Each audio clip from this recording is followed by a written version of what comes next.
Imagine being haunted by a malevolent spirit that escalates from harmless pranks to life-threatening violence. Now, imagine that this spirit might have been responsible for a murder.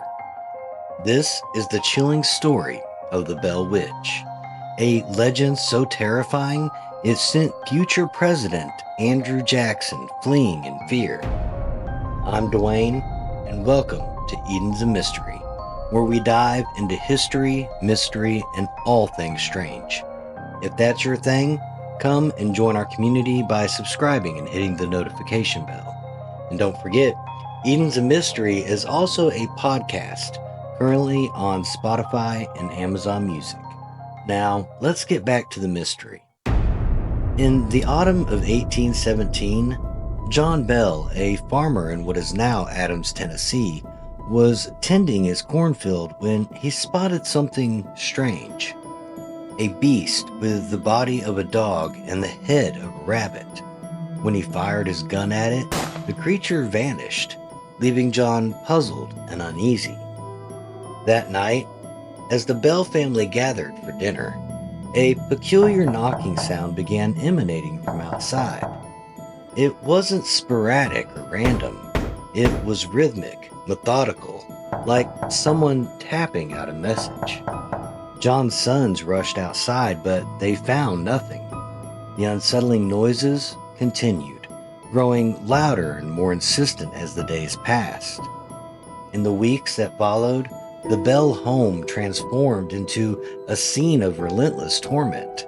Their nights were filled with the sounds of invisible chains dragging across the floors, their clinks echoing through the darkness.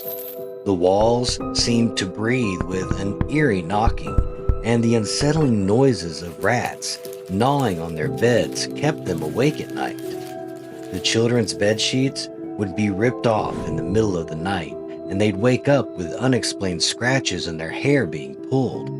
The relentless torment became a regular part of their lives, creating a nightmare that seemed impossible to escape. Imagine the Bell children waking up to the sound of rats gnawing and scratching on the wooden bedposts. They'd leap out of bed to search for the noise, finding nothing, only to return to their beds where the gnawing would start again, louder and unnerving. For young Betsy Bell, the torment was brutal. Invisible hands pinched, slapped, and pricked her with pins, leaving red welts and bruises as painful evidence. On one occasion, Betsy was slapped so severely she cried out in pain, her skin marked by red handprints. The attacks were relentless and seemed to come in waves, each one more severe than the last. One night, Betsy saw a ghostly girl in a green dress swinging by her neck from a limb on a tree close to the house. The sight of this spectral figure, appearing as if it was dancing or swaying, sent chills down her spine. She tried to communicate with the child, but received no response. Terrified, she ran into the house to get family members to witness the sighting, but when they returned to the tree, the girl in the green dress was gone. In the midst of these terrifying events, John Bell, who had remained silent about the whole situation, confided in James Johnston, a close family friend. Johnston, intrigued by the reports, decided to stay at the Bell farm. His night was filled with terror. He witnessed the same strange noises and disturbances that the Bell family had described. Johnston's confirmation of these supernatural events added a layer of credibility to their claims. As Johnston's accounts spread through the community, the Bell Witch became a local sensation. The Bell Farm turned into sort of a dark tourist attraction, with people traveling from distant places to witness the hauntings for themselves. The farm was constantly visited by curious onlookers, all hoping to experience the eerie phenomena. Among them was Andrew Jackson, who would later become a U.S. president. In 1819, the fearless General Andrew Jackson known for his bravery in battle, heard whispers of the Bell Witch and decided to investigate himself. Imagine the scene. Jackson's entourage, a group of tough, seasoned men, arrive at the Bell farm. As they approach, their wagon becomes mysteriously stuck in the mud. Despite their best efforts to free it, the wheels will not move. A voice from the darkness mocks them. All right, General. Let the wagon move on. I will see you again tonight. Jackson, seemingly unfazed, continues to the farmhouse. Later that evening, one of Jackson's men proclaimed he was a witch tamer and had a silver bullet that would kill any evil spirit he came across. No sooner than he said this, he began screaming and jumping around, shouting that he was being pricked with pins and beaten.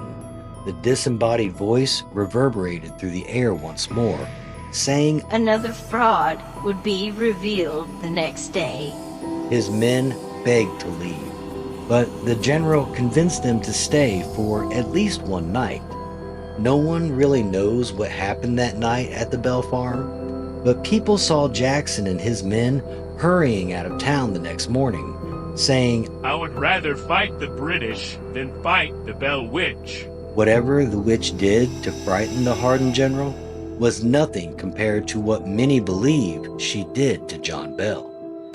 From 1817 to 1820, the Bell Witch remained a permanent fixture at the Bell Farm. The entity, who began answering to the name Kate after she claimed to be the witch of Kate Batts, an eccentric neighbor who was known for making up stories for attention, was violent towards John and Betsy, but she seemed to like John's wife Lucy.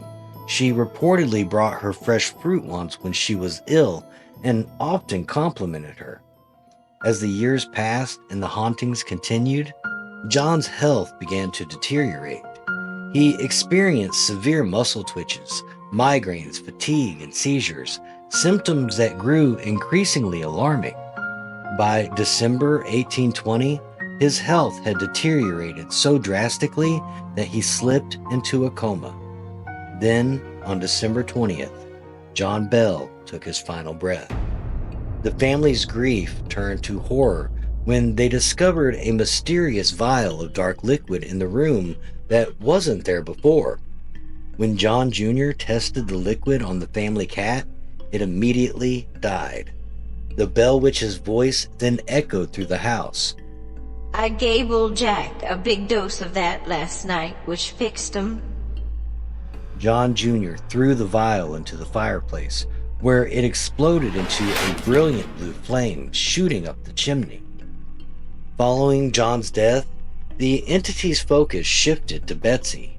She began to follow her whenever she was with Joshua, her fiancé, pulling her hair, beating her, and shouting threats and curses at the young couple. It was rumored that the witch had stated she wouldn't leave till John was dead and Betsy left her fiancé. By March 1821, Betsy couldn't take it anymore. She broke off her engagement with Joshua, and the Bell Witch suddenly disappeared, leaving the family in a state of both relief and lingering fear. Several theories attempt to unravel the mystery behind the Bell Witch legend. One theory points to Richard Powell, Betsy's teacher, who was rumored to be infatuated with her. Powell was known for his knowledge of the occult and ventriloquism, making him a plausible suspect for orchestrating the hauntings. According to this theory, Powell used his knowledge of the occult to frighten Betsy into breaking off her engagement. His later marriage to Betsy adds a layer of intrigue to this theory. Another theory put forth by Dr. Megan Mann, a chemistry professor, proposes a more sinister explanation. Mann believes John Bell was poisoned with arsenic. The symptoms John experienced, muscle twitches, migraines, and seizures, align with arsenic poisoning.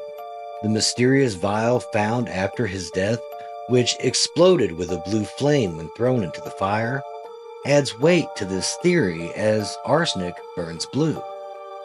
Arsenic was a common poison for murder in the 19th century, and its use could explain the strange symptoms and the vial's reaction. Could someone have been poisoning John Bell all along? Additionally, some believe that the Bell Witch story might be a blend of folklore and real events, with supernatural elements amplified through generations of storytelling. The chilling details and dramatic incidents could have been embellished over time, creating a legend that captivates the imagination. The Bell Witch haunting remains one of the most compelling and mysterious ghost stories in American history. Whether it was a genuine haunting, a clever hoax, or a tragic case of poisoning, its legacy continues to captivate and terrify. What do you think? Share your thoughts in the comments below. If you've enjoyed this episode, don't forget to like, subscribe, comment, share, and until next time, keep questioning, keep exploring, and never stop seeking the truth. Ghostly figure in the mist, a mournful wail at night. History bound within her grip, curses brought to light.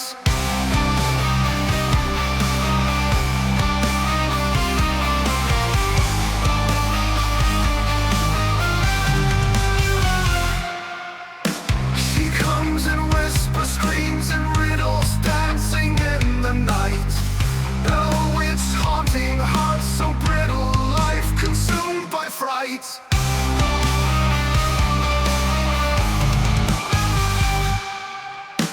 Abandoned fields, silent prayers, echoes in the air. Old John Bell's forgotten shrine, she's everywhere. Children hiding in their fears, a laugh that chills the bone.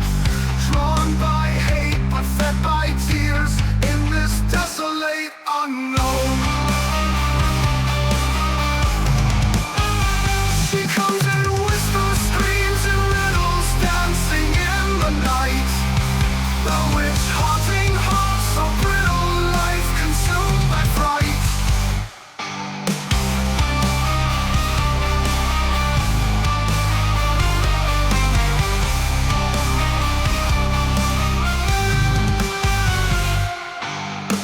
Abandoned fields, silent prayers, echoes in the air.